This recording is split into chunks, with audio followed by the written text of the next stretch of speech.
আসসালামু আলাইকুম। সবাইকে অনেক, অনেক শুভেচ্ছা। আমাদেরকে অনেকেই প্রশ্ন করে যে, আমার বাচ্চার ভিজুয়াল স্টিমিং হয়। তো এই ক্ষেত্রে কি করতে পারি? যদি একটু বলতেন ম্যাডাম। ফেসবুক পেজে, ইউটিউব চ্যানেলে অনেক সময় এ ধরনের প্রশ্নগুলো আমরা দেখে থাকি। আজকে আমি এই ভিজুয়াল স্টিমিং নিয়েই কিছু বলতে চাই। ভিজুয়াল স্টিমিং বলতে যেটা বোঝাচ্ছি যে, অনেক অটিজম বাচ্চা এবং সেন্সরি প্রসেসিং ডিসঅর্ডারের বাচ্চা আছে যাদের ভিজুয়াল স্টিমিং করার একটা টেন্ডেন্সি থাকে। মানে তারা ভিজুয়াল স্টিমিং করতে থাকে, ওটা তাদের অভ্যাস হয়ে যায়। সেটা কীরকম? চোখের সামনে কোনো কিছুকে দুলানো, কোনো কিছুকে ঘুরানো, এরকম। এই যে ভিজুয়াল স্টিমিং অর্থাৎ ভিজুয়াল স্টিমুলেশন সে নিতে থাকে, যে কোনো দিক থেকেই সে একটা ভিজুয়াল সেন্সেশন, এদিকে তাকাবে, সেদিকে তাকাবে, এই জিনিসটাকে এভাবে নাড়াবে, একটা পেন্সিল হোক, একটা কাঠি হোক, একটা চামচ হোক লম্বা, এরকম নাড়াতে থাকে কিংবা ঘুরাতে থাকে, কিংবা ফ্যান ঘুরতেছে সেদিকে তাকিয়ে আছে, স্ট্যান্ড ফ্যান ঘুরছে সেদিকে কাছে যেয়ে বারবার দেখছে। তো এরকম স্টিমুলেশন বাচ্চা নিতেই থাকে এবং মনোযোগটা ওটার ভিতরে এমন থাকে যে অন্য কোনো দিকে আর মনোযোগ দিতে পারে না। এই যে ভিজুয়াল স্টিমিং যে সেন্সেশনটা, এটা কোথা থেকে আসে, কিভাবে আসে?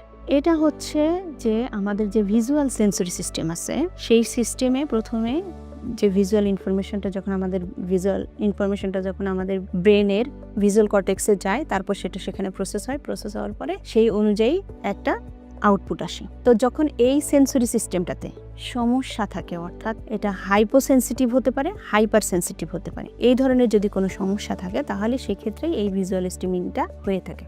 তাহলে হাইপোসেন্সিটিভিটি এবং হাইপার সেন্সিটিভিটিটা আসলে কি? কোনো বাচ্চা যদি হাইপোসেন্সিটিভ থাকে তাহলে সেক্ষেত্রে সে কি করে? সে ভিজুয়াল সেন্সেশন সিক করতে থাকে, সারাক্ষণই সে কোনো না কোনো ভিজুয়াল সেন্সেশন সে নিতে চাইতে থাকে। যেমন একটু আগে যেটা আমি বললাম, তাদের ক্ষেত্রে কি দেখলে আমরা বুঝতে পারবো যে সে হয়তো ফ্যান ঘুরছে সেদিকে তাকিয়ে আছে, অথবা কোনো টয়েস সে স্পিনিং করছে, অথবা কোনো কাঠি, সুতা, এগুলো হয়তো তার চোখের সামনে এভাবে করে ঘুরাচ্ছে।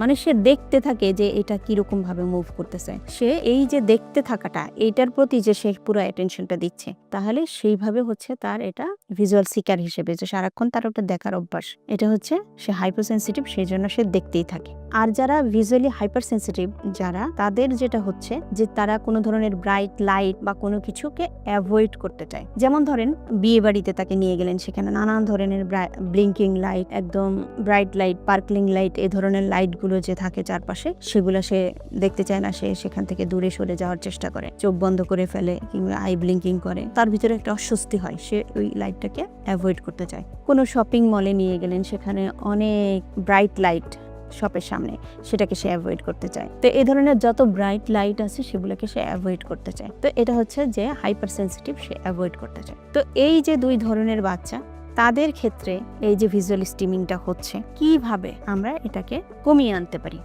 অটিজম বাচ্চা এবং সেন্সরি প্রসেসিং ডিসঅর্ডারের বাচ্চা, দুই ধরনের বাচ্চার ভিতরেই যখন এই ধরনের সমস্যা থাকে, তখন আমাদেরকে মেইনলি যেটা বেছে নিতে হয় ট্রিটমেন্টের জন্য, সেন্সরি সিস্টেমটাকে বেছে নিতে হয়। মানে অর্থাৎ সেন্সরি ইন্টিগ্রেশন যে পদ্ধতি আছে, সেই পদ্ধতিতে যে একদম প্রাইমারি 3টা সেন্স আছে, সেই 3টা সেন্সকে ফোকাস করে, বেসিক সেন্সকে ফোকাস করে আমরা যদি কাজ করি, তাহলে কিন্তু আস্তে আস্তে এই ভিজুয়াল স্টিমিংগুলো কমে আসতে পারে। তাহলে সেই প্রাইমারি সেন্সেসগুলো কি কি? যেমন vestibular system, tactile system, proprioceptive system, এই 3টা হচ্ছে খুবই প্রাইমারি এবং বেসিক সেন্সরি সিস্টেম, যেই 3টাতে কাজ অবশ্যই করতে হবে। সে যে ধরনের সেন্সরি প্রবলেমেই থাকুক না কেন বাচ্চা, তাহলে এই 3টা সেন্সেশনে কাজ করাটা অত্যন্ত জরুরি। তাহলে শুধু স্পেসিফিক 1-2টা করলে হবে না, এখানে ভেস্টিবুলার সিস্টেমে কাজ করতে হবে, প্রোপ্রিওসেপটিভ সিস্টেমে কাজ করতে হবে এবং টেকটাইল সিস্টেমে কাজ করতে হবে। তাহলে ভিজুয়াল স্টিমিং যখন হতে থাকে, তখন বাচ্চার আইবল কিন্তু মুভ করতে থাকে, এদিক, মানে কোনো স্থির থাকে না, সে ফোকাসড থাকে না। তাহলে সেজন্য কি করতে হবে, যে আমাদের ভেস্টিবুলার যে সিস্টেম, সেই সিস্টেম কিন্তু আমাদের আই মুভমেন্টকে স্টেবল করতে সাহায্য করে। তাহলে আমরা যদি ভেস্টিবুলার সিস্টেমে কাজ করি, তাহলে সেক্ষেত্রে আমাদের জন্য এটা অনেক হেল্পফুল হবে। আবার টেকটাইল সিস্টেমেও এখানে কাজ করতে হবে। অনেক সময় বাচ্চাদের এই বিভিন্ন ধরনের কাজ করার পাশাপাশি তার কিন্তু একটু আইবলের চারপাশে অনেক সময় মেসেজও দিতে হয়, সেই সিস্টেমেও কাজ করতে হবে এবং প্রোপ্রিওসেপটিভ সিস্টেমেও কাজ করতে হবে।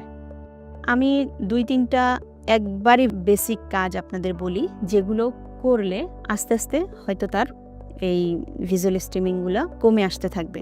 যেমন বাচ্চাকে ভেস্টিবুলার স্টিমুলেশন দিয়ে তাকে ফ্রন্ট পজিশনে যদি শোয়ায়ে প্রোন এক্সটেনশন মুভমেন্টটা যদি করানো যায় তাহলে কিন্তু তার অনেকটা স্টেবল পজিশনে থাকে আইটা। মানে প্রোন এক্সটেনশন পজিশনে যখনই আমরা যাই তখনই আমাদের আই মাসেলগুলো অনেক স্ট্রংলি কাজ করে এবং আই স্টেবল হয়। তো এই ক্ষেত্রে এই ধরনের যদি এক্সারসাইজ করানো যায় তাকে প্রোন এক্সটেনশন, তো সেই ক্ষেত্রে কিন্তু তার অনেকটা সুবিধা হবে এবং সে আস্তে আস্তে করে ওই স্টিমিং কমিয়ে এসে ফোকাসড হতে সাহায্য করবে। এছাড়া আরও অনেক ধরনের কাজ করা যেতে পারে, যেমন যাদের অনেক বেশি অ্যাভয়েডিং টেন্ডেন্সি, সেক্ষেত্রে আমরা যেটা করতে পারি, বাবা মাকে উপদেশ দিতে পারি যে যারা ওই ব্রাইট লাইটটা সহ্য করতে পারছে না তাদেরকে আমরা যদি কিছু সময়ের জন্য ওই জায়গাগুলোতে, যেমন বিয়ে বাড়ি বা এই যে এরকম দোকান যেখানে ফ্ল্যাশ লাইট অনেক বেশি জ্বলে, সেগুলোকে যদি অল্প অল্প করে অ্যাভয়েড করে আমরা বাসায় যদি সেই সিচুয়েশনটা তৈরি করি,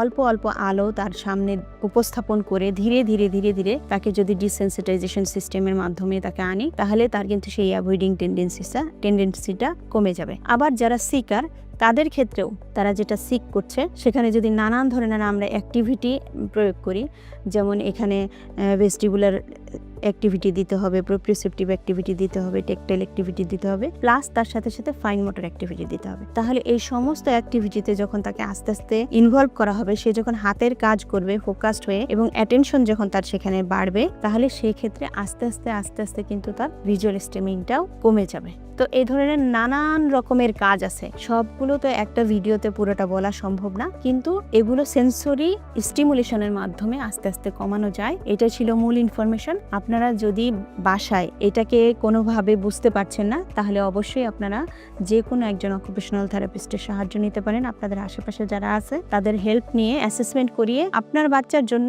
অ্যাপ্রোপ্রিয়েট কোন ফাংশনটা হবে, মানে স্পেসিফিক তার জন্য কোন ধরনের অ্যাক্টিভিটি করলে আস্তে আস্তে এটা কমে আসবে, সেটা কিন্তু আপনাকে ওনারা গাইডলাইন দিতে পারবেন।